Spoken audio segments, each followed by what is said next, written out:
Hey everybody, it's Pastor Keith here, the Next Gen Pastor at Res Life Big Rapids. We hope you're all doing well and we miss you guys. I know we keep saying that, but just like we should never stop telling our spouse that we love them, we're not going to stop saying that we miss you until we're able to see you guys again and get back together. We cannot wait. So I want to ask you guys a question today. I want you to think about this.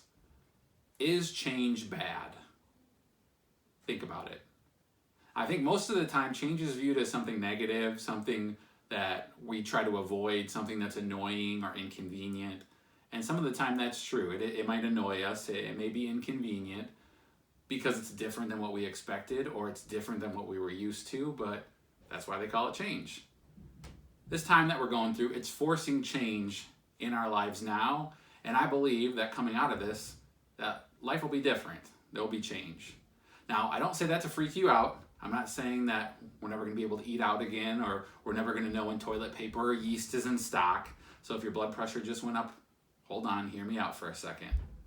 As followers of Jesus, as children of God, I don't believe our call is to stay where we are. We should be willing to let go of the status quo. No, easier said than done, right? But let me ask you this. How many of you have arrived? How many of you are at that point in your relationship with God or your relationship with Jesus where you have it all figured out? Right. None of us, right? No. So that means that there's change we all still need to go through. Now, right now, we're in a season of life where I feel like we're being reminded of that every single day. As our normal has disappeared, as our routine has been uprooted, there's no denying that we're in a new season.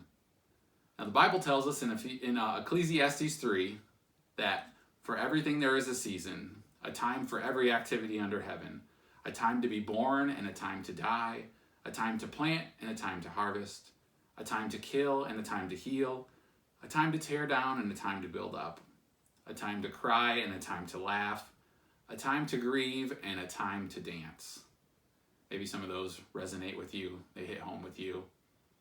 But we've all experienced change because this is a new season, one that none of us have ever been in before. So, how is God speaking to you in this season? How is God speaking through you in this season? What are some things you need to change? What are some things maybe you've realized that you've taken for granted? When all this wraps up, when restrictions are lifted and we're able to return to our lives, how will you have changed? Now, if you were to say, I haven't changed at all, then I'd have to think that you missed an opportunity, that you missed a God opportunity. Right now, we all have the opportunity to take a long, hard look at our lives, at our priorities, at the pace we're living our lives. And maybe, just maybe, this is an opportunity for us to hit the reset button. So if we can pinpoint one or two things in our life, in our heart, in our mind that need to change, then this season will have been a fruitful season for us. This doesn't have to be a season of loss, defined by loss. Lost privileges, lost opportunities, lost resources. It can be a season defined by growth. As we grow more and more into who God wants us to be and what He has for us on the other side of this. So I want to encourage you to embrace this time, embrace the change you're experiencing now and the change that will come as we get back to not life as we know it, but to what God wants our lives to look like on the other side of this season. Now, winter can be long. As Michiganders, we know that very well. But while we're in winter, there's one thing that's certain, and that's spring is coming. We never know exactly when, but it's a promise. So right now, we have a choice to make. We can embrace the change and spring into this new season of life, embracing the opportunity to be more like Christ. Now, this looks different for each and every one of us, but we all have that same opportunity. Don't waste it. Don't waste this season. Take the God route and take what the enemy is meant for evil and turn it for good. Is change bad?